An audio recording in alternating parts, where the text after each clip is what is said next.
Welcome back, Officers Republic. Your course on Underworld Police Chief, Tired P, Businessman Gains. It's AP Gains at night. It's AP Gains. It's harder to see me. I just spent 13 and a half hours in 3 different airports, and I want to cry, but content comes first. Obviously, you know about the kit. And just like many great sluggers before me, I have been confused. I have been dazzled. I have been mischievously deceived. I don't know if that makes any sense. By a curveball. Yes, baseball references. Woohoo. We're doing baseball references now that the Lakers have been eliminated. Side note, I no longer like Zareth. Anyone who supports Denver in any capacity is on my shit list. Unsubscribed for the rest of the playoffs until Miami wins a championship. Then I resubscribed to Zareth. I just wanted to throw that out there. Okay. I was unable to air that grievance because it happened while I was on a trip. I will not let it get between us until, well, I will let it get between us, but it will cease to be between us once the playoffs are over and Miami has been crowned champions and Denver is crying like the little cowards they are. Anyway, you guys have already seen the kit, so I'm not going to bore you with stuff like that. One thing I would like to address, though, is a lot of people are saying that there is a ton. It's really weird. I'm seeing higher volume of, wow, this is great for first order, and I'm seeing higher quantity of this is good for first order, and I'm seeing higher quality of this is not really that good for first order. So obviously a new first order tag, an extra ship is going to be fantastic, just having an extra ship to play around with. But there's not a ton of stuff. Like, the one best thing is I saw the ability block, and that kind of helps keep Houndstooth in order, so potentially helping to counter Executor, which I think is kind of interesting. Other than that, I don't know. It seems like, and I think this is going to be the case for the second ship that comes out and for the rest of the ships, like the Extinction class and whatever the hell they're called. I think there's going to be like one piece of the Leviathan that kind of brings this all together. Obviously, we have like thermal synergy, and we have hitting under protection, which is going to be nice for, killing Houndstooth or whatever. So you're going to have your built-in Executor counter there. The ability blocks are kind of nice. I like the damage. I like the bonus turn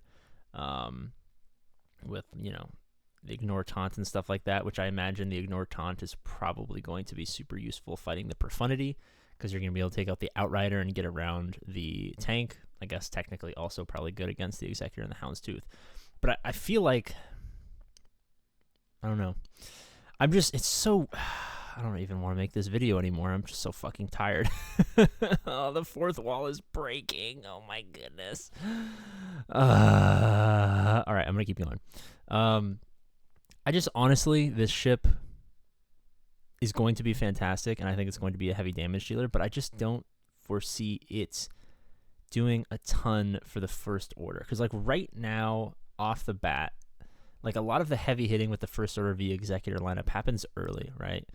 You got your tank out, or maybe it's your first reinforcement. Obviously, crew is doing all the damage. You have other Kylo kind of preventing people from coming in, from taking bonus turns and stuff like that. Like, I don't really see where this gets plugged in, because it would have to be there early for the ability block to prevent taunt.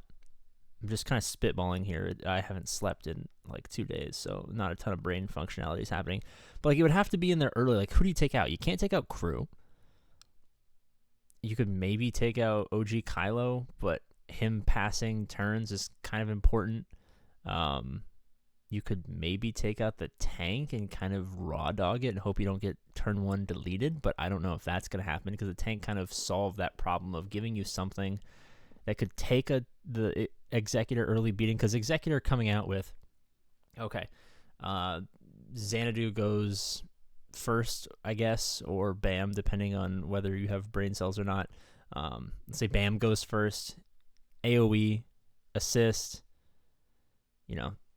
Bam goes next, big hit plus assist, the Houndstooth, like, and then the mass AoE.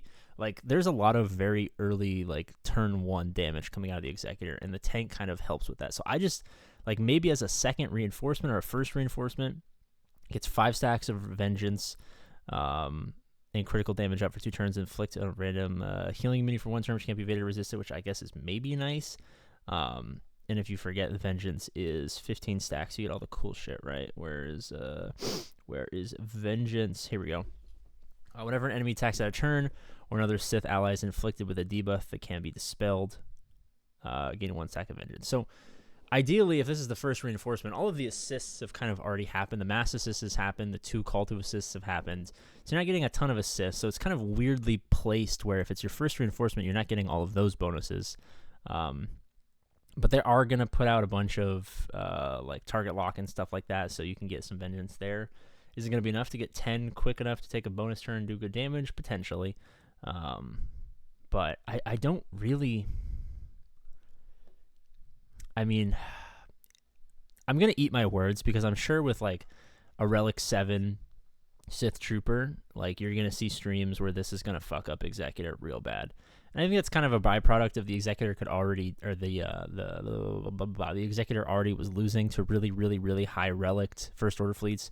And I think that's one of the big things that people kind of ignore when it comes to the counter is a lot of it is predicated on having really, really like above SLKR requirement finalizer squad or fleet teams, right? Like I remember when we were doing OG testing, it was like you had to like if it wasn't like fully maxed out Hux at like Relic 7 plus all like 6 dot and stuff like that, like he was just fast enough. And if he was at Relic 5 or Relic 6, you know, it wasn't quite. And then once you got to like Relic 9, that's when the counter became really relevant. And obviously, if you face weaker Executors, I'm sure plenty of you guys have beaten Executor with your rinky-dink First Order. Like, obviously, there's so much variance in the fleets. But I don't know how this turned into bashing the First Order fleet. They're fucking A tier for a reason. Well, I'm kind of B+ tier. Maybe this brings them back up into officially A tier. But realistically, the point of this video is I'm tired and I'm fucking pissed because I don't even have Sith Trooper unlocked. I'm going to have a 7-star TIE Dagger before I even have the Sith Trooper unlocked, which is kind of annoying. So I hate you, Capital Games. I'm not even going to, you know what, Capital Games? I'm not even going to bother going to 8 minutes. Normally I go for 8 to 9 minutes. I'm going to stay at 7. Screw you, Capital Games. Actually, I think the TIE Dagger looks kind of sick. I just wish you would have chosen literally any other pilot. Okay, don't make him required or I'll cry. Bye-bye.